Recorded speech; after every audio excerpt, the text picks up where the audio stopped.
کیوں جی چلے گئے فضا میں آپ لوگ ہیں؟ آج تو جلدی ہو گیا وقت کے اوپر.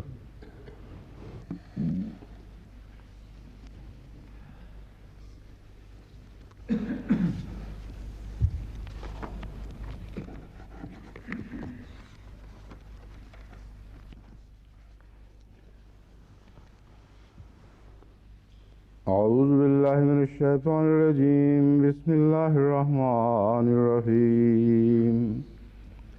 وَإِنْ خِفْتُمْ أَلَّا تُقْسِطُوا فِي الْيَتَامَى فَانكِحُوا مَا طَابَ لَكُم مِّنَ النِّسَاءِ مَثْنَىٰ وَثُلَاثَ وَرُبَاعَ فَإِنْ خِفْتُمْ أَلَّا تَعْدِلُوا فَوَاحِدَةً أَوْ مَا مَلَكَتْ أَيْمَانُكُمْ ذَلِكَ أَدْنَىٰ أَلَّا تَعُولُوا.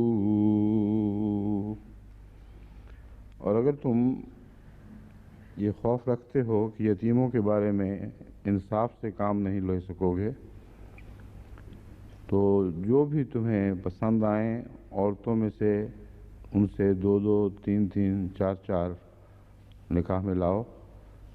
فَإِنْ خِفْتُمْ پس اگر تم یہ ڈرتے ہو کہ انصاف سے کام نہیں لے سکو گے، انصاف کو قائم نہیں رکھ سکو گے، فواحدۃً تو صرف ایک ہی کی اجازت ہے، اور ما ملکت ایمانکم یا جن کے تمہارے دانے ہاتھ مالک ہوئے، ذالک ادنیٰ اللہ تعولو یہ زیادہ قریب ہے اس بات سے کہ تم ظلم سے بچو. یہ آیت ہے جس پر تفسیر جاری ہے. اس سلسلے میں کل میں نے مثنیٰ و ثلاثہ و رباع کے محاورے سے متعلق ایک فلسطین سے آیا ہوا نوٹ پڑھ کے سنایا تھا، جس میں یہ بیان کیا گیا تھا کہ عرب اس کے سوا اوپر کے الفاظ بھی استعمال کرتے ہیں اسی طرز پر. اس پہ میں بیان کر چکا ہوں کہ وہ طرز بیان مختلف ہے اور یہ طرز بیان مختلف ہے. اور دوسرے میں نے شک کا اظہار کیا، ہو سکتا ہے شاید حضرت امام بخاری کے اس تبصرے کو سمجھنے میں غلطی لگی ہو. جو میں نے سمجھا یہ تھا کہ وہ کہتے ہیں کہ عربوں میں اس سے زیادہ کا استعمال موجود ہی نہیں. 4 کے بعد 5 6 7 کا استعمال عرب نہیں کرتے تھے. تو اس کے جواب میں فلسطین سے وہ خط آیا تھا کہ ان کے نزدیک استعمال ہوتا تھا. اس سلسلے میں مزید تحقیق ایک حافظ مظفر صاحب نے اور ایک سید عبدالحی صاحب نے بھجوائی ہے. وہ کہاں ہے؟ یہ ہے. یہ ضمنی بحث ہے مگر اب چونکہ ایک دفعہ چھڑ چکی ہے اس لیے اسے کسی کنارے تک پہنچانا مناسب ہوگا. حافظ صاحب نے تو بہت باریکیوں میں اتر کے لغوی نحوی بحثیں اٹھا کر یہ دکھایا ہے کہ عربوں میں اس کے علاوہ دوسرے استعمالات بھی زیر بحث آئے ہیں. لیکن خلاصہ اس بحث کا یہ بنتا ہے کہ اکثر جنہوں نے یہ موقف اختیار کیا ہے کہ اس سے زیادہ جائز ہے، وہ محض منطقی استدلال سے نہیں، محض لغوی اور نحوی استدلال سے یہ بات کرتے ہیں. اور ان کے مقابل کا جو گروہ ہے وہ کہتا ہے کہ یہ تم محض ایک خیال آرائی کر رہے ہو. عربوں میں سماعی طور پر اس کا ثبوت نہیں ملتا کہ عرب شعراء نے یا جو حضرت صلی اللہ علیہ وسلم سے پہلے کے عرب فصحاء تھے انہوں نے اس کو اس سے زیادہ استعمال کیا ہو. رباع تک تو قطعی طور پر ملتا ہے، اس کے علاوہ نہیں ملتا. اس لیے ایک چیز ہے سماعی، وہ سماعی سے مراد یہ ہے جس کو ہم نے رواج میں استعمال ہوتے ہوئے دیکھا اور سنا ہو. تو اس پہلو سے 4 تک بات ختم ہو جاتی ہے. اس کے مقابل پر دوسرا گروہ ان سے دلیل دیتے وقت متنبی کا حوالہ دیتا ہے کہ متنبی نے کون سا سداس لفظ استعمال کیا تھا؟ متنبی نے کہاں ہے وہ حافظ صاحب کا نوٹ؟ یہی ہے.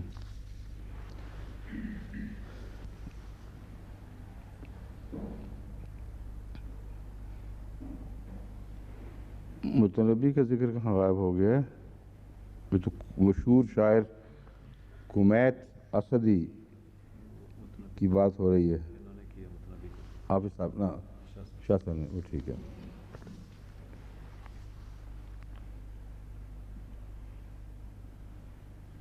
متنبی نے اپنے ایک شعر میں سداس استعمال کیا ہے، سداس ہی ہے، لیکن تنقید نگاروں نے متنبی کے اس استعمال کو غیر فصیح قرار دیا ہے. چنانچہ حریری نے بھی اس پر تنقید کی ہے. جو عرب جو اہل قلم ہیں ان میں ایک بہت ہی بلند پایا چوٹی کا مقام رکھنے والے ہیں، جن کے مقامات حریری اپنے رنگ میں، اپنی فصاحت و بلاغت میں بے مثل قرار دیے جاتے ہیں. اس حریری نے اس کو تسلیم نہیں کیا کہ یہ فصیح و بلیغ بات ہے. وہ کہتے عربوں میں یہ مستعمل نہیں تھا، اس لیے گرامر کی روح سے بات گھڑ لینا اور بات ہے، اور ایک فصیح موجود کلام کے طور پر اس کو نظیر پیش کرنا بالکل اور بات ہے. بس ان سب بحثوں کا خلاصہ آخر یہی بنتا ہے کہ حضرت امام بخاری کا موقف بالکل درست ہے. یہی ان کی مراد تھی کہ فصحائے عرب میں اور بلیغ کلام بولنے والوں میں رباع کے بعد 5 6 6 7 7 کا مضمون نہیں ملتا. دوسرے وہ جو شعر انہوں نے بیان کیے ہیں وہ میں نے دیکھے ہیں، ان میں 5 6 6 7 7 8 8 9 9 کی کا مضمون ہے ہی نہیں، صرف 6 اور 7 اس وزن پر استعمال ہوا ہے. اس لیے ویسے ہی وہ بحث ہمارے مقصد کے بے تعلق بن جاتی ہے. یہ جو ہے رباع میں ایک 2 2 ہونا، 2 مثنیٰ و ثلاثہ و رباع، 2 2 3 3 4 4، یہ جو مضمون اور یہ محاورہ ہے یہ ان شعراء نے بھی اس طرح استعمال نہیں کیا. مثلا خماسہ کہہ کر میں نے ضربیں لگائیں یا ضرب لگائی، وہاں صاف اس شعر سے پتہ چلتا ہے 5 ضربیں لگائیں، 5 ضربیں نہیں. کہ یہ کون اس وقت گن گن کے 5 ضربیں لگایا کرتا ہے میدان جنگ میں؟ لیکن 4 لگائیں، 5 لگائیں، 6 لگائیں، اس طرح وہ ذکر کر رہا ہے. اتنی بھی یعنی مضمون کو آگے بڑھا رہا ہے. اس شعر میں تو بہرحال 5 کا مضمون دکھائی نہیں دیتا، مگر ہو بھی تو وہ شعر فصیح و بلیغ شعر نہیں ہے. یہ قطعی طور پر ثابت بات ہے. عرب فصحاء اور بلیغ کلام کرنے والوں نے مثنیٰ و ثلاثہ و رباع سے اوپر اس طرز بیان کو استعمال نہیں کیا. اور قرآن کریم نے بھی فرشتوں کے ذکر میں رباع تک بات چھوڑ دی ہے. جو اجنحتن، ذو اجنحتن کا لفظ، اولی اجنحتن، وہ 2 2 3 3 4 4 پروں والے، تو وہی بات کو ختم فرما دیا ہے. اس لیے یہ بات اب قطعی سمجھیں، اس بحث کو اب دوبارہ چھیڑنے کی ضرورت نہیں ہے. میں آپ کے سامنے 2 انگریز مصنفین کے حوالے پیش کر رہا تھا جو مجھے بہت ہی پسند آئے. ان کے دل سے دعا نکلی اور خواہش بھی پیدا ہوئی کہ اگر وہ زندہ ہوتے تو ان سے ملاقات ہوتی، مگر لفظ late fellow of Trinity College سے پتہ چلتا تھا کہ وہ فوت ہو چکے ہیں. ایکس فیلو نہیں ہیں، لیٹ فیلو ہیں. لیکن مجھے پوری طرح ان کی تاریخ کا علم نہیں تھا، اس لیے میں نے ربوہ کو لکھا، یا آج خود انہوں نے بھجوا دیا ہے، پیغام دیا تھا. پیغام دیا تھا کہ ذرا تفصیل سے ان کے پس منظر بتائیں، یہ کون بزرگ ہیں. اب اس کا جواب آ گیا ہے، میں آپ کے سامنے مزید تعارف کروا دیتا ہوں. Bosworth Smith, assistant master in Harrow school, assistant head master ہیں مراد. ان کی کتاب ہے Mohammed and Mohammedanism, 4 lectures delivered at the Royal Institution, London in 1874. بہت پرانی بات ہے، اور جتنی پرانی بات ہے، جس زمانے کی بات ہو رہی ہے، اتنا ہی ان کا مقام بلند ہو جاتا ہے.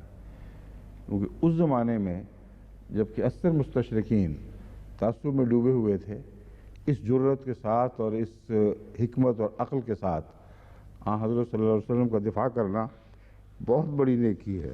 اور واقعتاً یہ اس پہلو سے ہمیشہ مسلمانوں کو عزیز رہنے چاہیے. واڈسورتھ اسمتھ. اور جس حد تک جنازے کے علاوہ دعا کا تعلق ہے، ان لوگوں کو دعا میں یاد رکھنا چاہیے جنہوں نے بڑی بہادری اور جرأت کے ساتھ محمد رسول اللہ علیہ وسلم کی تائید کی ہے. جوفری ہگنز، ان کی کتاب جو میں نے پڑھ کے آپ اس کے حوالے دیے تھے، آئندہ بھی آنے والے ہیں. یہ صاحب ہیں یارکشائر کے رہنے والے تھے، آرکیالوجسٹ تھے. یہ ان کا مضمون جو تھا وہ جو کیا کہتے ہیں اس کو اردو ترجمہ آرکیالوجسٹ کا کیا ہے؟ آثار قدیمہ سے تعلق رکھنے والا مضمون. ڈانکیسٹر کے رہنے والے تھے جو یارکشائر میں ہے. این اپولوجی فار محمد انہوں نے 1829 میں لکھی ہے، اور حضرت مسیح موعود علیہ السلام کا زمانہ انہوں نے پایا ہے. ان کے متعلق یہ معلوم ہوا ہے کہ یہ نیزرائٹ تھے، یعنی اس عیسائی قبیلے سے تعلق رکھتے تھے جس سے اب شاذ لوگ ملتے ہیں تعلق رکھنے والے، مگر وہ موحد تھے. اور حضرت عیسیٰ علیہ السلام کو بائبل سے کٹے ہوئے الگ ایک وجود کے طور پر یہ تسلیم نہیں کرتے تھے جنہوں نے ایک نیا مذہب دے دیا، بلکہ نصرانی موحد بھی تھے، تثلیث کے خلاف تھے، اور حضرت عیسیٰ علیہ السلام کو امت موسوی کا ایک نبی تسلیم کرتے تھے. اور اکثر جو قرآن کریم میں عیسائیوں کا ذکر آتا ہے وہ نصرانی کے طور پر ہی آتا ہے. اور اس کی ایک وجہ یہ بھی ہے، اگرچہ ان میں وہ بھی شامل ہیں قرآنی تعریف کی روح سے جو بعد میں تثلیث کے قائل ہوئے اور ایک سے زائد خدا کے ماننے والے بن گئے، مگر قرآن کریم نے لفظ نصرانی جو استعمال فرمایا ہے اس کی ایک بڑی وجہ یہ ہے کہ شروع میں نصرانی ہی تھے اور کرسچن نام کا وجود ہی کوئی نہیں تھا. نصرانی ہی تھے جو حضرت مسیح کے ماننے والے کہلاتے تھے. وہ جب بگڑے ہیں تو پھر کرسچنز کہلائے بعد میں اور کرائسٹ کی طرف منسوب ہونے لگ گئے. مگر اصل نصرانی جو محاورہ ہے اس کا غالباً تعلق صرف نصارہ سے، اس نظرت سے نہیں بلکہ نحن انصار اللہ سے معلوم ہوتا ہے. یعنی اگر اعلیٰ رنگ کا معنی کیا جائے تو نصرانی وہ لوگ ہوں گے جنہوں نے نحن انصار اللہ کا نعرہ بلند کیا تھا. یہ اس لیے مضمون دلچسپ ہے ہمارے لیے کہ قرآن کریم نے جو یہ فرمایا کہ مسیحیوں نے حضرت عیسیٰ کے جواب میں من انصار اللہ یہ اعلان کیا تھا کہ نحن انصار اللہ. اس کا ذکر عیسائی تاریخ میں نہیں ملتا کہ حضرت مسیح نے معین طور پر کہا ہو کہ انصاری کون ہے، لیکن یہ ذکر ضرور ملتا ہے کہ موحد عیسائی وہی تھے جو نصرانی کہلاتے تھے، اور یا پھر ایبونائٹس تھے، وہ بھی نصرانیوں ہی کی ایک قسم ہے. اس سلسلے میں تحقیق کے متعلق پہلے بھی بیان کر چکا ہوں کہ غالباً ان کا وجود میزوپوٹیمیا میں مل جائے گا، جو عراق کے شمالی علاقے ہیں ان میں بھی، وسط میں بھی شاید مل جائے، مگر زیادہ تر شمالی علاقے کے پہاڑوں میں یہ پرانے فرقوں کے جو بچے ہوئے حصے ہیں وہ ابھی تک ملتے ہیں. اس لیے جن کی رسائی ہو ان کو تحقیق کرنی چاہیے. ان کا بہت سا لٹریچر ہے جو غائب کر دیا گیا ہے، اور اس میں قرآن اور اسلام کی تائید میں بہت مواد ہے جو موجود ہونا چاہیے. اس لیے جہاں بھی کسی احمدی کا بس چلے، رسائی ہو سکے، اسے ایبونائٹس کی اور نصرانیوں کی بائبل تلاش کرنی چاہیے. اس سے بہت کچھ ان کے باطل عقائد کی تردید کا سامان مہیا ہوگا.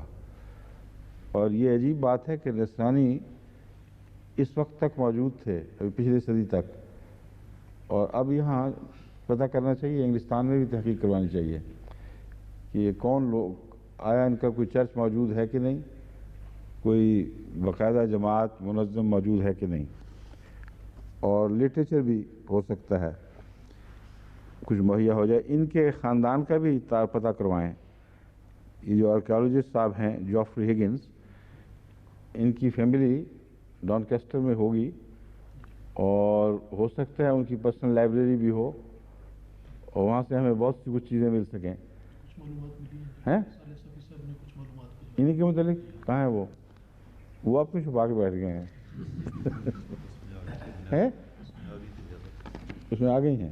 کوئی نئی بات ہے؟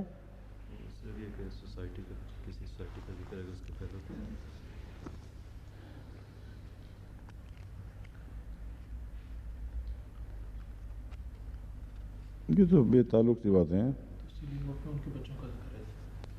اچھا اس میں ان کے بچوں کا بھی موجود ہیں ابھی تک زندہ ہیں ماشاء اللہ.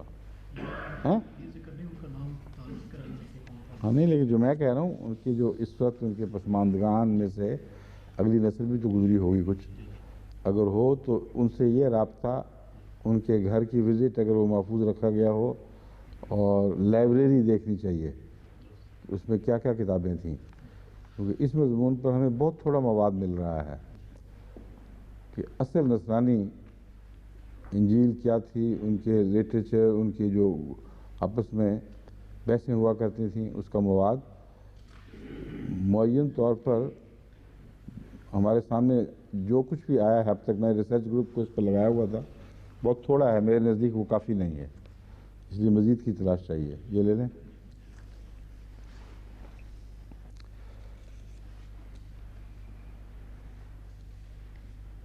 اس نے ایک اور دلچسپ کتاب لکھنے کا جو ارادہ کیا تھا اس کا مواد ضرور وہاں کہیں ملنا چاہیے اس کے نوٹس میں، وہ ضائع نہیں ہو جائے. اس لیے مجھے زیادہ دلچسپی اس لیے بھی ہے، صرف یہی نہیں کہ پرانا نصرانی لٹریچر بلکہ he had intended to exhibit ہوگا ایگزبٹ ان فیوچر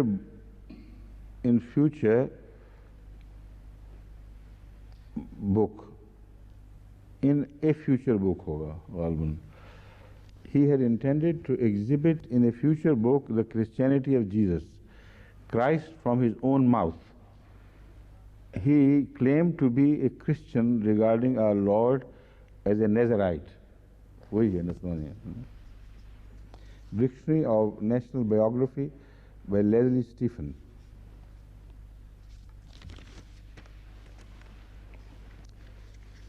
یہ جو میں اقتباسات پڑھ رہا تھا اس میں کہاں تک پہنچا تھا؟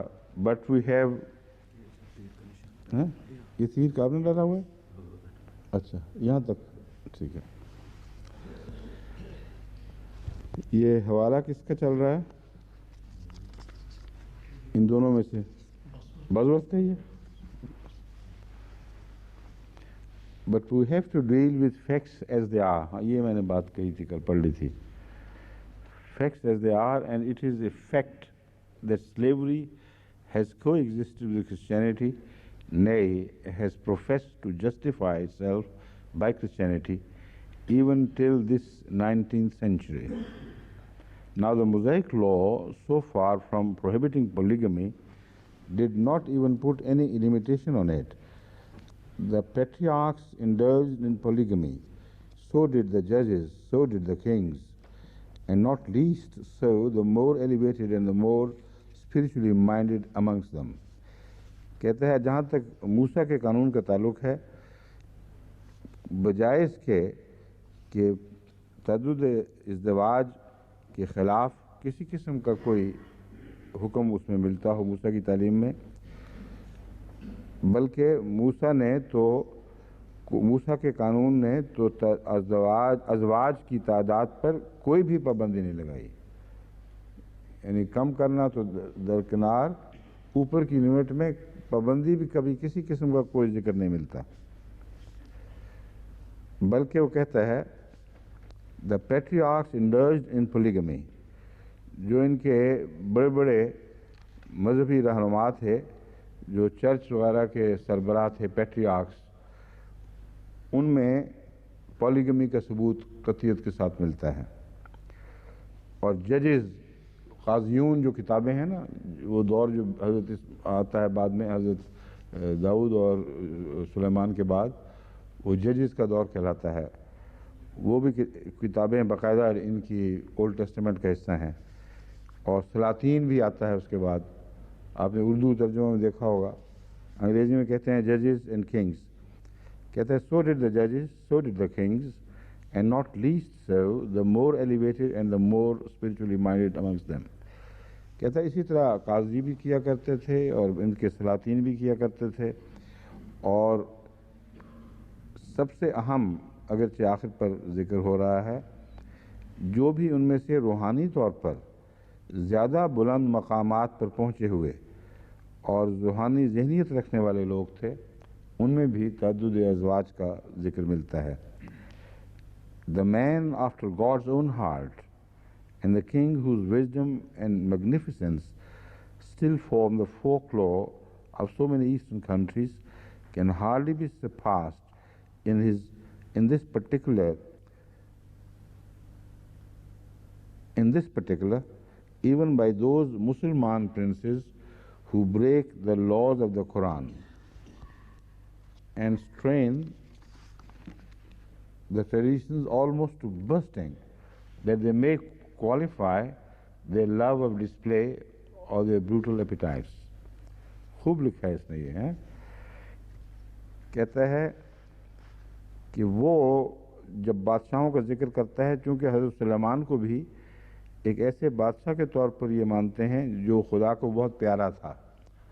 قرآن کریم نے تو نبی کے طور پر پیش کیا ہے, یہ علامتیں اور ذکر تو نبیوں والے ہی کرتے ہیں مگر لفظ نبی نہیں دیتے ان کو, بلکہ بادشاہوں میں سے وہ جس کو کہتا ہے the man after God's own heart, جو عین خدا کے دل کی آرزو کے مطابق تھا, اور وہ بادشاہ جس کی حکمت کے افسانے دور دور تک مشرقی ممالک میں ایک روزمرہ کی کہانیوں کے طور پر رائج ہو چکے ہیں.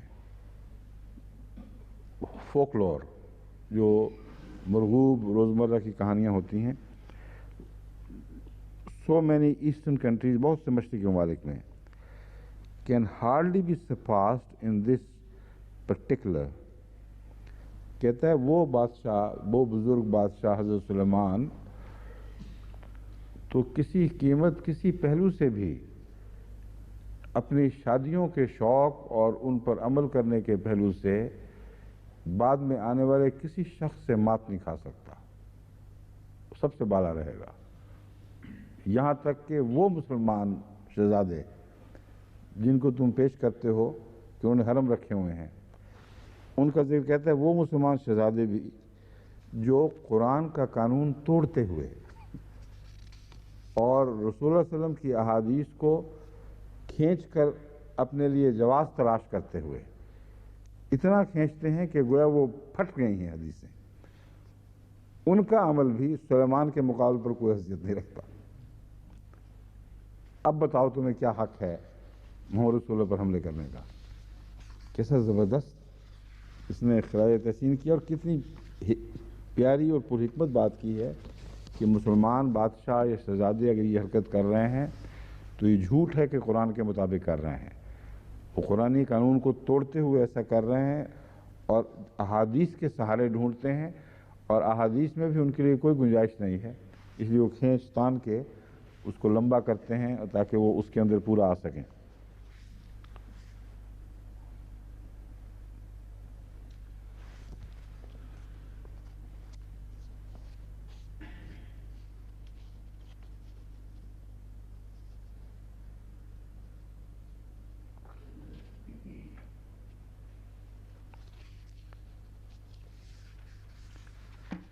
آگے ہے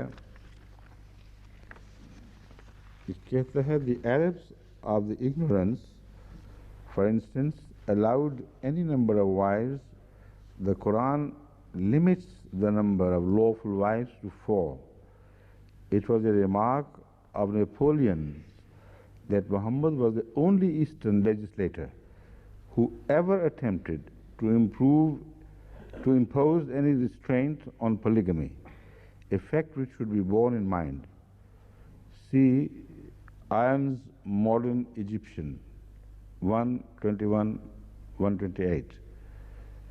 1 اس کے بعد ہے 121, یعنی ایک پہلا حصہ کتاب کا, اس کے 120 صفحہ, اور 128 صفحہ. For analysis of the laws of Islam relating to women and slaves. اب یہ حوالہ اس نے بہت اچھا ایک نیپولین کا بھی دیا ہے. کہتا ہے عرب اپنی جہالت کے زمانے میں تو جتنی چاہتے تھے بیویاں کرتے تھے، کوئی قانون کوئی روایت ان کو روکتی نہیں تھی. ہاں قرآن نے اس تعداد کو 4 تک محدود کیا، لیکن یہاں نیپولین کا ایک تبصرہ یاد رکھنے کے لائق ہے کہ نیپولین کہتا ہے کہ کسی دنیا کے مشرقی لیجسلیٹر نے، اور مذہبی دنیا میں کسی مغربی لیجسلیٹر کا ذکر ہی نہیں ملتا. جب کہتے ہیں کسی مشرقی لیجسلیٹر نے تو مراد یہ ہے دنیا بھر میں کسی قانون دان نے، قانون ساز نے سوائے محمد کے صلی اللہ علیہ وسلم پالیگمی کو ریسٹرینٹ کرنے کی کوشش نہیں کی. بہت ہی زبردست پر حکمت بات ہے جو مسلمان لکھنے والوں کو بھی اس پہلو سے نہ سوجی، اس طرز بیان کے ساتھ پیش کرنے کی توفیق نہ ملی. اور نیپولین چونکہ اسلام کا بہت قائل تھا اور بہت متاثر تھا اسلام سے، اس لیے بہت اچھے اچھے تبصرے اس کے ہاں ملتے ہیں. یہ بھی ان میں سے ایک ہے.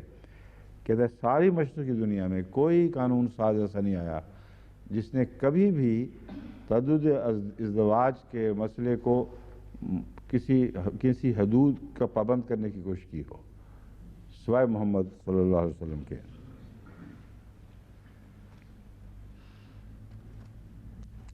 آگے پھر یہ ڈیورس پر چل پڑتا ہے. کہتا ہے ڈیورس کا بھی عجیب حال تھا، اور عورتوں کے ساتھ جو ظلم اور سفاکی ہوتی تھی ان سب کو حضرت صلی اللہ علیہ وسلم نے آ کر یہ قلم موقوف کیا اور اس کو ایک نہایت ہی اعلیٰ اخلاقی پیمانے کے مطابق قانون سازی فرمائی. یہ قانون سازی کا حوالہ رسول اللہ علیہ وسلم کی طرف دیتے ہیں، مگر ظاہر بات ہے کہ شریف النفس ہے، مسلمان تو نہیں ہوا تھا، اس لیے یہ تو نہیں کہہ سکتا کہ محمد رسول اللہ کو خدا نے یہ بتایا. اگر یہ کہتا تو پھر یہ بحث اٹھانی اس کے لیے ممکن نہ رہتی کہ رسول اللہ علیہ وسلم کا قصور تھا کہ نہیں تھا.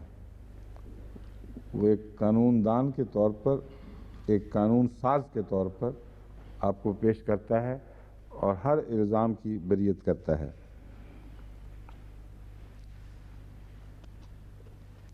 آگے یہ جب ورثے کی بات آئے گی اس وقت یہ حصہ جو ہے نا یہ کام آئے گا.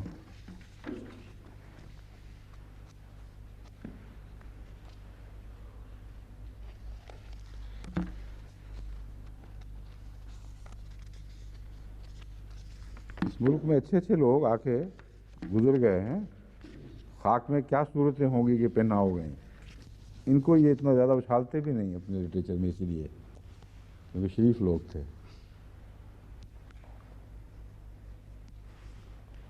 اب ایک اور دلیل وہ کہتا ہے پینڈرنگ اور دس اینڈ دیٹ سب بکواس جو ہے، اس کے جواب میں یہ اب گاڈفری ہگنز کی بات کر رہا ہوں. اس نے اپولوجی فار محمد صفحہ 75 پر یہ لکھا ہے: The simple austerity of his daily life to the very last, his hard mat for sleeping on, his plain food, his self-imposed menial work, point him out as an ascetic rather than a voluptuary in most senses of the word. کہتا حضرت صلی اللہ علیہ وسلم کی نہایت سادہ زندگی، آسٹیریٹی ایسی سادہ زندگی کہتے ہیں جس میں کوئی بھی دنیاوی لذتوں کے سامان نہ ہوں، خشک ایک راہبانہ سی زندگی ہو، اس کو آسٹیریٹی والی زندگی کہتے ہیں. ٹو دا ویری لاسٹ، آخری سانس تک آپ کا یہ دستور العمل کہ انتہائی سادگی کے ساتھ غریبانہ طور پر رہیں. His hard mat for sleeping on, آپ کا سخت ٹاٹ جس پر آپ سویا کرتے تھے. ہز پلین فوڈ، آپ کا نہایت سادہ اور غریبانہ کھانا. ہز سیلف امپوزڈ مینیل ورک، اپنے اوپر خود جو گھر کے روزانہ کے چورز، چھوٹے موٹے کام، وہ اپنے اوپر آپ نے خود لاد دیے تھے.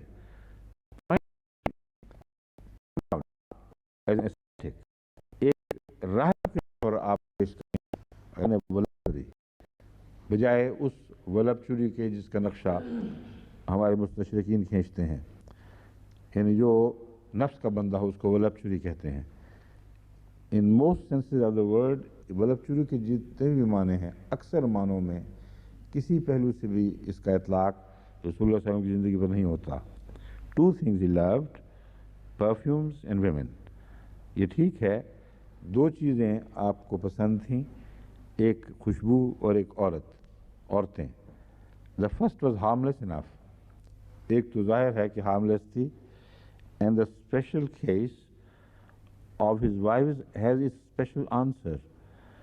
اور جہاں تک عورتوں کا تعلق ہے، آپ کی بیویوں کے مضمون پر غور کرنے سے اس کا جواب مل جاتا ہے، لیکن دراصل وہ اس بات کو پوری طرح سمجھا نہیں۔ اس سلسلے میں امریکہ میں جو میں نے ایک خطاب کیا تھا لجنہ میں، اسی حدیث کو موضوع بنایا تھا، وہ چھپ بھی چکا ہے، انگریزی میں ہے نا یہاں کہ نہیں ہے آپ کے پاس؟ ہیں؟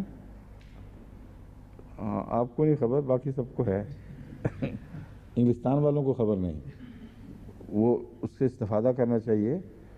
اس میں یہی مضمون ہے کہ آن حضرت صلی اللہ علیہ وآلہ وسلم نے یہ کیوں فرمایا کہ مجھے خوشبو اور عورت پسند ہیں دنیا کی چیزوں میں، اور وہ باقاعدہ اس کا ترجمہ وہاں سے ہو کے آیا تھا جس کو کافی ناقص تھا، اس کو میں نے خود ساتھ بیٹھ کے بعضوں کے ساتھ بیٹھ کے ریوائز کیا تھا، وہ چھپ بھی چکا ہے اور آپ کو علم نہیں ہوا۔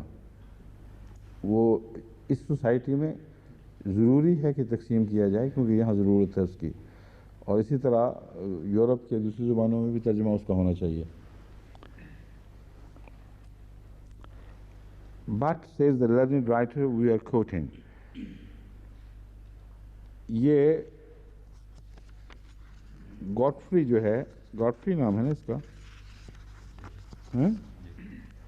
پورا نام ہے ہگنس، گاڈفری ہگنس۔ گاڈفری ہگنس اس کتاب میں کسی اور آتھر کا حوالہ دے رہا ہے جس کا ذکر کیے ہوئے کچھ عرصہ گزر چکا ہے، تو اب یہ پھر دہراتا ہے۔ But says the learned writer we are quoting, کہتا ہے لیکن جو قابل لکھنے والا ہے وہ مزید کہتا ہے، اور اب ہم کوٹ کرتے ہیں اس کو۔ Be it remembered that with his unlimited power he need not have restricted himself to a number insignificant compared with the harems of some of his successors۔ کہتا ہے یہ دوست لوگوں کو یہ بات بھولنی نہیں چاہیے کہ حضرت محمد مصطفیٰ صلی اللہ علیہ وسلم کو اس سوسائٹی میں جب آپ کو پوری طرح نبی تسلیم کیا گیا ہے، لامحدود طاقت تھی، جو چاہتے اگر وہ خود بنانا چاہتے تو جو چاہتے بنا سکتے تھے، اور اپنے آپ کو پابندیوں میں نہ جکڑتے خود ہی۔ اس کے مقابل پر جو بعد میں آنے والے بادشاہ گزرے ہیں انہوں نے تو بغیر پابندیوں کے ہر قسم کے معاملات کو اپنے لیے جائز سمجھا ہے، اور حرمز کو بھی کوئی کسی تعداد کے اندر محدود نہیں کیا۔ اس کے جو حرمز ان کے تھے ان کے مقابلے پہ رسول اللہ صلی اللہ علیہ وسلم کی شادیاں انسگنیفیکنٹ ہیں، ان کی کوئی حیثیت ہی نہیں رہتی مقابلے میں۔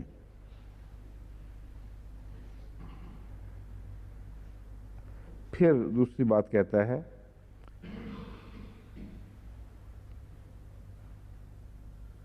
یہ فقرہ اسی طرح چل رہا ہے، میں جہاں ٹھہر گیا تھا وہاں فقرہ ختم نہیں ہوا تھا، تب پھر میں دوبارہ چلاتا ہوں۔ Be it remembered that with his unlimited power he need not have restricted himself to a number insignificant compared with the harems of some of his successors, that all of them save one were widows۔ اب successors کی بات نہیں ہو رہی، یہ بیویوں کی بات ہو رہی ہے، ازواج مطہرات کی۔ کہتا ہے یہ یاد رکھو سوائے ایک کے ساری بیوائیں تھیں، جو کل میں ویسے بھی بیان کر چکا ہوں۔ And that one of these widows was endowed with so terrific temper that Abu Bakr and Uthman had already politely declined the honor of her alliance before the Prophet married her۔ the gratification of living with a vixen cannot surely be excessive. Vixen کے لفظ سے میں کچھ چونکا تھا، یہ کیا لفظ استعمال کر گیا ہے، مگر میں حوالہ دیکھا ڈکشنری میں مطالعہ کی ہے. عام طور پر تو لومڑی کو کہتے ہیں نا، مگر ڈکشنریاں دیتی ہیں کہ سخت تیز مزاج عورت کو بھی وکسن کہتے ہیں، جو بات بات پر بھڑک اٹھے اور مصیبت پڑی ہو گھر میں. تو کہتا یہ اب یہ کہہ رہا ہے کہ یاد رکھو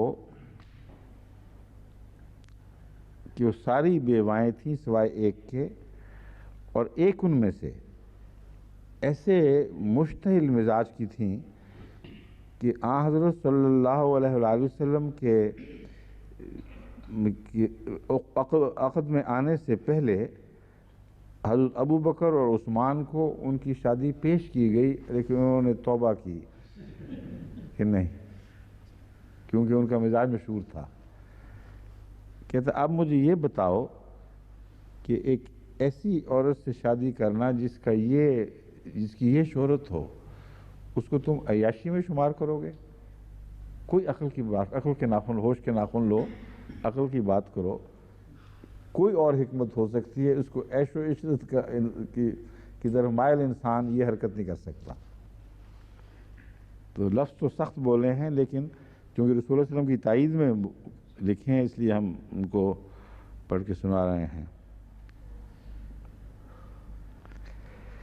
Several of these marriages must have been entered into from the feeling that those women, those whose husbands had fallen in battle for the faith and who had thus been left unprotected, had a claim upon the generosity of him who prompted the fight. یہ مجھے اس لیے بھی اس کا خوشی دیکھ کے کہ کل جو میں نے بات پیش کی تھی کہ یہ وجہ ہو سکتی ہے غالباً ایک مستشرق کو جو مسلمان بھی نہیں ہے، اس کا مزاج ایسا صاف ہے کہ یہی بات وہ آن حضرت صلی اللہ علیہ وسلم کی طرف نیت کے لحاظ سے منسوب کر رہا ہے. کہتا واضح بات جو دکھائی دے رہی ہے وہ یہ ہے کہ ایسی بیواؤں سے شادی کرنا جن کے خاوند جہاد میں شہید ہو گئے، وہ جہاد جو خود آپ نے جس کی تلقین فرمائی تھی، اس کو کسی پہلو سے بھی سوائے اس نیک نیت کی کہ نہیں سمجھا جا سکتا کہ آپ سمجھتے تھے کہ میری اولین ذمہ داری ہے اور میں ان کا پناہ گاہ بنوں کیونکہ میری وجہ سے بیوہ بنی، یعنی میری وجہ سے مراد ہے کہ میری تعلیم پر عمل کرنے کے نتیجے میں یہ بیوائیں بنیں. اور یہی مضمون ہے جو حضرت زینب کے تعلق میں جو زید کی متعلقہ تھیں صادق آتا ہے، کیونکہ حضرت زینب بن جہش کو بھی آن حضرت صلی اللہ علیہ وآلہ وسلم کے ارشاد پر حضرت زید کے ساتھ بیاہا گیا. اور عرب جو خصوصاً مکہ کے قریش اور معززین تھے، وہ ہرگز پسند نہیں کرتے تھے کہ ان کی عورتیں غلاموں سے بیاہی جائیں. اور حضرت زید چونکہ غلام تھے، اس پہلو سے طبی طور پر ایک ذہن پہ ایک تردد سا تھا، کھلے لفظوں میں بیان کیا جائے یا نہ کیا جائے. پر حضرت زینب نے آن حضرت صلی اللہ علیہ وآلہ وسلم کے ارشاد کی پیروی میں اور آپ کا پاس رکھتے ہوئے وہ شادی قبول کر لی. جب وہ طلاق ہونے کو آئی تو پھر رسول اللہ صلی اللہ علیہ وسلم قرآن کے بیان کے مطابق بار بار زید کو سمجھاتے رہے کہ تم طلاق نہ دو. اور عجیب ظلم ہے کہ مفسرین میں سے بعض مسلمان مفسرین میں سے وہ یہ کہہ رہے ہیں کہ رسول اللہ صلی اللہ علیہ وسلم کا نعوذ باللہ دل آ گیا تھا اور شرما رہے تھے دنیا سے، اس لیے اللہ تعالیٰ نے حکم دیا کہ بالکل کرو، بے شک ٹھیک ہے، کوئی حرج نہیں. حالانکہ قرآن واضح طور پر فرما رہا ہے کہ بار بار وہ زید کو خدا کا خوف دلا رہے تھے کہ اللہ کا خوف کرو اور اس کے ساتھ نبھا کرو جہاں تک ممکن ہے. جس کا دل آیا ہوا ہو وہ ایسی باتیں تو نہیں کیا کرتا. ان سے شادی کرنا بھی وہی روح رکھتا ہے جو بیواؤں سے شادی کا ہے.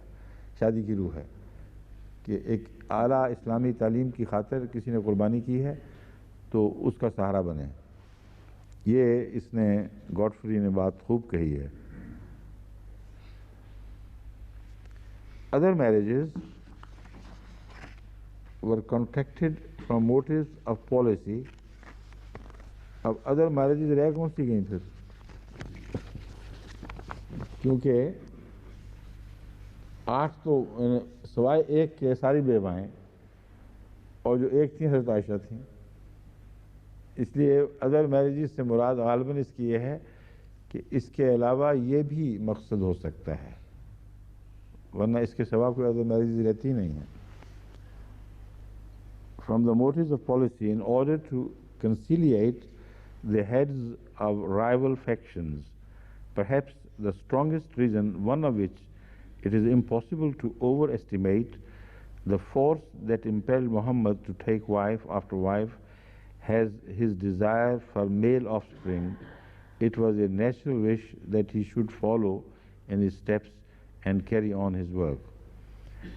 یہ جو بچے کی خواہش ہے، اس کو بھی ایک ضرورت حقہ کے طور پر پیش کر رہا ہے. عرب سوسائٹی میں بیٹا پیدا ہونے کی ضرورت عیاں تھی، ظاہر و باہر تھی، اور اس سلسلے میں رسول اللہ صلی اللہ علیہ وسلم کی خواہش کہ شاید اس بیوی سے کوئی بیٹا پیدا ہو جائے، یہ بھی ہو سکتا ہے محرک بنی ہو، لیکن یہ دو محرکات مختلف ہیں، اس لیے ایک دوسرے کو کمپرومائز کر دے گا. بیک وقت دونوں اکٹھے نہیں رہ سکتے. ایک طرف یہ قربانی کہ اسلامی احکام پر عمل کرتے ہوئے جن کے خاوند شہید ہوئے ہوں ان کو ان کی شہادت کا ایک مرتبہ یہ بھی دینا کہ ان کی بیواؤں سے خود رسول اللہ صلی اللہ علیہ وسلم کی شادی کر لینا، بہت بڑی قربانی بھی ہے، بہت بڑا اعزاز بھی ہے. اور ساتھ اس خواہش کو ملا دینا کہ بیٹے پیدا ہو جائیں، یہ اکٹھے نہیں چل سکتے میرے نزدیک، یا یہ ہے یا وہ ہے. اور جو پہلا ہے وہ زیادہ قرین قیاس ہے اور رسول اللہ صلی اللہ علیہ وسلم کی کے مزاج اور اخلاق کاملہ کے زیادہ مطابق ہے. دوسرا یہ کہ حضرت صلی اللہ علیہ وآلہ وسلم کی اکثر شادیاں تو اس وقت ہوئی ہیں جب آیت خاتم النبیین نازل ہو چکی تھی. یہ بات قطعی طور پر اس احتمال کو عقل کما کرتی ہے جو ان کی رسول اللہ صلی اللہ علیہ وسلم کی طرف ان لوگوں نے منسوب کیا ہے، نیک نیت سے کیا ہے لیکن کیا گیا ہے. وہ یہ کہ اکثر شادیاں 5 کے بعد ہوئی ہیں، جو میں کل بتا چکا ہوں. 7واں سال ہے ہجرت کا جس میں زیادہ تر شادیاں ہوئی ہیں، اور 5 میں یہ آیت قطعی طور پر رسول اللہ صلی اللہ علیہ وسلم پر ثابت کر چکی تھی کہ آپ کسی مرد کے باپ نہیں کہلائیں گے. وَمَا كَانَ مُحَمَّدٌ أَبَا أَحَدٍ مِّن رِجَالِكُمْ، کہ محمد تم لوگوں میں سے، تم جیسوں میں سے یا انسانوں میں سے کسی مرد کا باپ نہیں ہے. اتنا حتمی فیصلہ خدا تعالیٰ کی طرف سے نازل ہو چکا ہو اور رسول اللہ صلی اللہ علیہ وآلہ وسلم بیٹے کی خواہش میں شادیاں کرتے چلے جائیں، یہ ناممکن ہے، ہرگز قابل قبول نہیں ہے. خواہ کوئی روایت اس کی تائید کرے یا نہ کرے، بے تعلق بات ہے. مگر یہاں جس مصنف نے اس کی ان باریکیوں پر تو نظر نہیں، مگر اس نے نیکی کے جذبے سے ہی کہا ہے، اور آخر پر نتیجہ بھی یہ نکالتا ہے that he should follow in his steps and carry on his work. رسول اللہ صلی اللہ علیہ وسلم کے مزاج کو بہرحال یہ سمجھتا ہے کہ نیک مزاج تھا. وہ کہتا ہے یہی ایک صورت ہو سکتی ہے کہ بیٹے کی خواہش ہو مگر اس نیت سے کہ وہ آپ کے نیک کاموں کو جاری رکھ سکے اور آپ ہی کے نقش قدم پر چلنے والا بیٹا ہو. There is indeed, says Sir William, no ground for supposing that Muhammad ever contemplated the succession of princely office in his own family. The prophetical dignity was personal, and his political authority exercised solely in virtue of it. But he regarded his children with a loving and partial eye. Be no doubt also rejoiced. He hoga yahan. He no doubt also rejoiced in prospect dear to every Arab of having his name and memory perpetuated by male issue, and he might naturally expect that his son should be cherished and honored by all followers of Islam. اب میور نے اس بات کو دوسرے toast کے ساتھ پیش کیا ہے. وہ کہتا ہے یہ خواہش کہ بیٹا ہو عرب رواج وغیرہ کی روشنی میں اس وجہ سے ہو سکتی ہے کہ وہ یہ کہتے ہوں کہ میری اولاد میں ہمیشہ آنر کے ساتھ دنیا کو نظر آئے اور معزز ایک نسل ہو جس کی عزت کے ساتھ رسول اللہ صلی اللہ علیہ وسلم بھی گویا کہ عزت حاصل کر رہے ہوں. یہ جو طرز بیان ہے اگرچہ دشمنی کی وجہ سے نہیں مگر ہے غلط.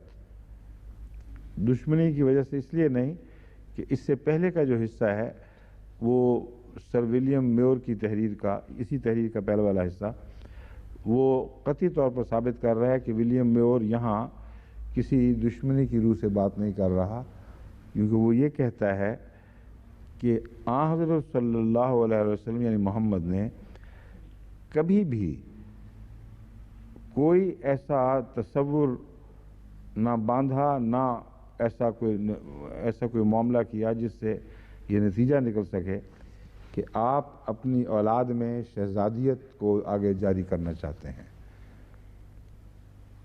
ولیم میور لکھتا ہے کہ آپ کا روحانی اعزاز قطعی طور پر ایک ذاتی اعزاز تھا جو اولاد کی طرف منتقل نہیں ہو سکتا تھا. بس وہ بات جو شیعہ عقیدے کے لوگوں کو سمجھ نہیں آئی, کم سے کم ولیم میور اس کو سمجھ گیا ہے آن حضرت کے کردار کے حوالے سے. اور جب کردار کے حوالے سے کہا جاتا ہے تو پھر اس میں وزن پیدا ہو جاتا ہے. یعنی اگر محض ایک عیسائی کا یہ تبصرہ ہوتا تو اس شیعہ کہہ سکتے تھے کہ ہمیں کیا اس سے, عیسائی لاکھ تبصرے کرتے رہتے ہیں.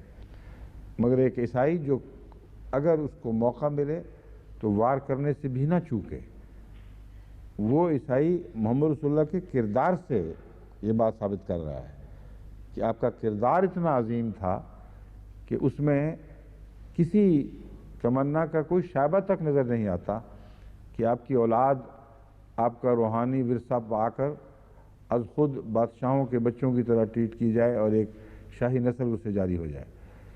اس لیے میں کہہ رہا ہوں کہ جو آخری تبصرہ ہے وہ معاندانہ بہرحال نہیں ہو سکتا.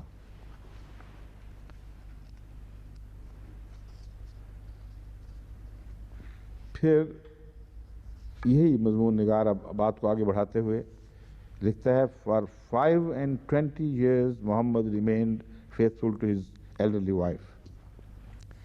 25 سال تک محمد رسول اللہ صلی اللہ علیہ وسلم اپنی بوڑھی اور بوڑھی ہوتی ہوئی بیوی سے پوری طرح وفادار رہے ہیں.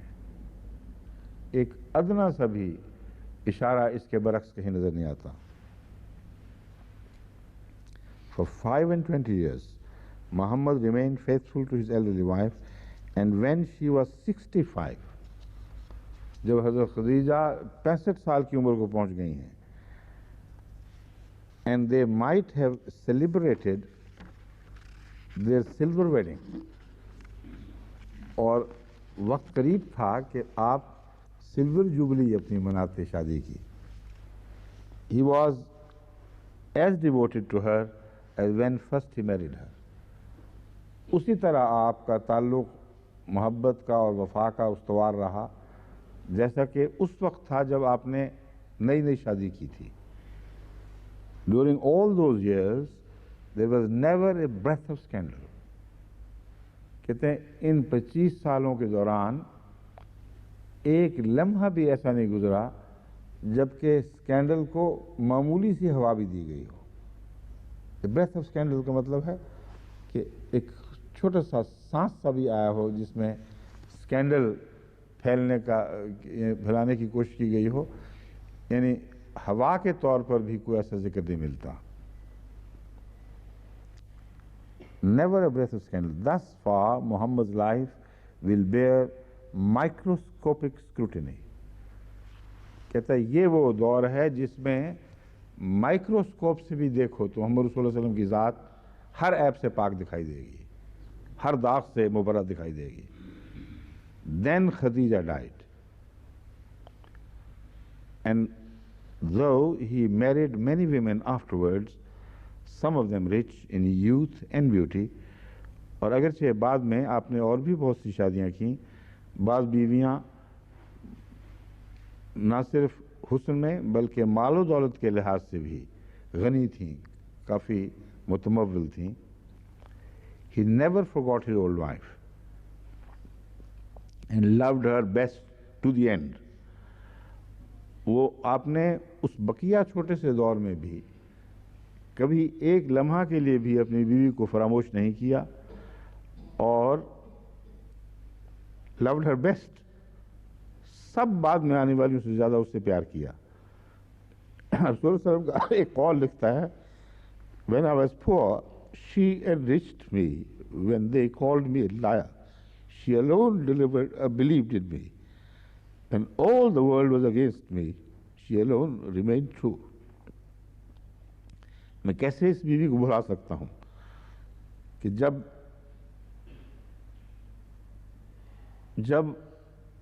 سب دنیا مجھے جھوٹا کہتی تھی، وہ ایک تھی جو مجھ پر ایمان لائی اور مجھے سچا کہتی تھی. جب تمام دنیا میری مخالف تھی، وہ اکیلی تھی جو میرے پہلو پہ کھڑی ہوئی اور ہر طرح سے اس نے میری حمایت کی اور وفاداری سے یہ بات نبھائی. کہتے this loving tender memory of an old wife laid in the grave belongs only to a noble nature. Belongs only to a noble nature. It is not to be looked for in a voluptuary. What a beautiful comment.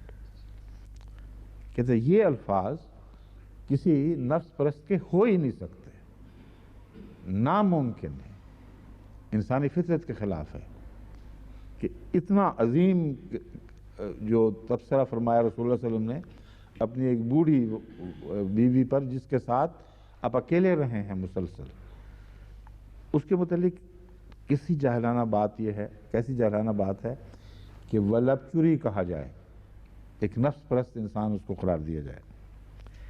It is of course a fact that after the death of Khadija, Muhammad, like any other man, whether professed convert or not, during that period took several wives until the promulgation by him of the following. اب کہتا ہے یہ درست ہے، حضرت خدیجہ کے بعد رسول اللہ صلی اللہ علیہ وسلم نے پھر اور بھی شادیاں کی ہیں، جبکہ خدا کا یہ حکم آخری آ گیا کہ اب نہیں. لیکن یہ حکم کب آیا ہے؟ شادیاں کب کی ہیں؟ 10 نویں میں تو وفات ہو گئی ہے، 7 میں شادیاں ہوئی ہیں اور یہ حکم اس کے بعد آیا ہے. تو صاف پتہ چل رہا ہے کہ عملاً وہ رسول اللہ علیہ وسلم کی شادی کا جو دور تھا اور وہ حکمتوں کا دور جن کی وجہ سے شادیاں کی گئی تھیں وہ ختم ہو رہا تھا، کیونکہ 7 کے بعد پھر کوئی ایسی جنگیں نہیں ہوئی ہیں جو نمایاں طور پر جن میں شہداء کا ذکر ملتے. فتح مکہ ہو گئی ہے اور فتح مکہ کے بعد رسول اللہ علیہ وسلم کا وصال بہت قریب تھا اور اس لیے اس وقت شادی کا جو مرحلہ ہے وہ بے محل دکھائی دیتا تھا. اس لیے دراصل وہ پیشگوئی تھی رسول اللہ علیہ وسلم کے وصال کے قرب کی، یعنی یہ نہیں تھا کہ تو چاہے گا میں روک رہا ہوں.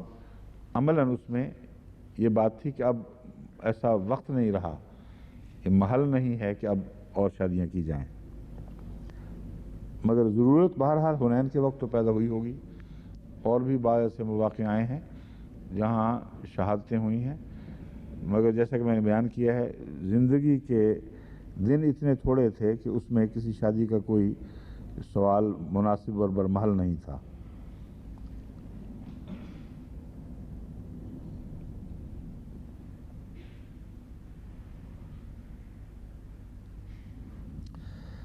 آگے چل کے کہتا ہے he therefore offered them the alternative of either gracefully separating themselves. اچھا یہ وہ مناہی والا حکم نہیں بیان کر رہا، یہ کہہ رہا ہے کہ جب رسول اللہ صلی اللہ علیہ وسلم نے بعض ان کے جھگڑوں کی وجہ سے، بعض نامناسب حرکتوں کی وجہ سے بعض کی،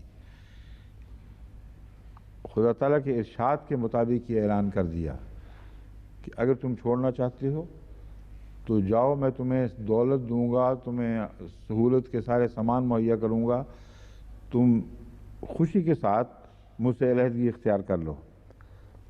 اس وقت پھر رسول اللہ صلی اللہ علیہ وسلم نے کیا کیا، یہ اب وہ بات چلا رہا ہے، کہتے ہیں اس وقت تک شادیاں کی، اس کے بعد پھر شادی نہیں کی۔ He therefore offered them the alternative of either gracefully separating themselves from him and enjoying life and its immediate good, which has denied them so long as they were with him۔ اب یہ بھی بہت اہم نقطہ ہے، کہتا ہے کہ رسول اللہ صلی اللہ علیہ وسلم کے ساتھ شادی کرنا دنیا کی لذات سے کنارہ کشی اختیار کرنا تھا۔ یعنی ایک لکشری والا انسان ایسی شادیاں تو نہیں کیا کرتا کہ جن کی شادیاں ہوں وہ بھی بیچاری بھی بھوکی رہنے لگ جائیں، وہ بھی اچھا پہننے سے محروم ہو جائیں، اور علیحدہ ہوں تو پھر یہ زندگی کی لذتیں اور نعمتیں مہیا ہوں۔ بس اس آیت سے یہ استنباط بہت ہی عمدہ استنباط ہے، کہتا ہے یہ کہہ رہے ہیں خدا کے حکم سے کہ اچھا اگر تمہیں علیحدہ ہونا ہے تو پھر تمہاری لذت کے دنیا کی زندگی کی سہولتوں کے سارے سامان میں مہیا کرتا ہوں، اس لیے اس میں کوئی گھبرانے کی بات نہیں ہے، مجھے چھوڑ کر دنیاوی پہلو سے تم بہت بہتر ہو جاؤ گی۔ which was denied them so long as they were with him, and saving themselves the privation and hardship that such a life entailed۔ اور اس طرح اس زندگی کی سختی سے بھی وہ نجات پا جائیں گی جو محمد رسول اللہ صلی اللہ علیہ وسلم کے ساتھ زندگی بسر کرنے کے ساتھ ایک لازمہ تھیں، یعنی ایسی سخت زندگی تھی کہ وہ کوئی آسان بات نہیں تھی کہ آپ کے ساتھ رہیں۔ اور remaining with him and practicing benevolence in weal and woe for a yet higher recompense from God۔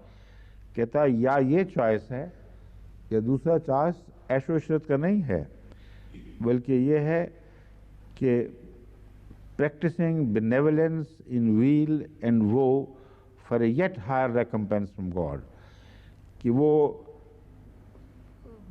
بنی نوع انسان کی ہمدردی یا نیکیوں کے لیے ایک مشفقانہ زندگی بسر کرتی رہیں، خواہ حالات اچھے ہوں یا برے ہوں، اچھے دن ہوں یا برے دن ہوں، اس سے قطع نظر، اس غرض سے تاکہ اللہ کی طرف سے ان کو ایک بلند تر اور بالا جزا مل سکے۔ یہ چوائس تھا جو رسول اللہ صلی اللہ علیہ وسلم نے دیا ہے، یعنی یہ خدا نے دیا آپ کے ذریعے۔ But sooner than leave the companionship of their beloved master, they unanimously prefer to live with him۔ کہتے ہیں یہ ٹریبیوٹ بھی یاد رکھو کہ تمام تر سب نے اتنی اچھی دنیا کی نعمتوں کے وعدوں کو ترک کر کے رسول اللہ صلی اللہ علیہ وسلم کے ساتھ سختی کی زندگی رہنا پسند کر لی۔ یہ کیسی عیش و عشرت کی زندگی ہے، اس قدر اس نے بخیے ادھیڑ دیے ہیں اس الزام کے کہ حیرت ہوتی ہے۔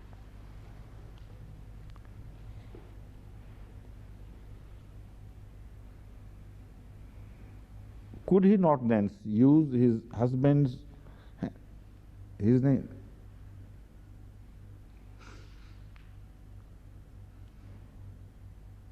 اچھا ہز ہی ہے مگر رسول اللہ صلی اللہ علیہ وسلم کی طرف ضمیر جا رہی ہے، اس کی اور معنوں میں ہے، میں سمجھا تھا ہر ہسبینڈ ہونا چاہیے، لیکن his husband's prerogative، رسول اللہ صلی اللہ علیہ وسلم نے اپنا وہ استحقاق جو خاوند کو ہوتا ہے یہ مراد ہے۔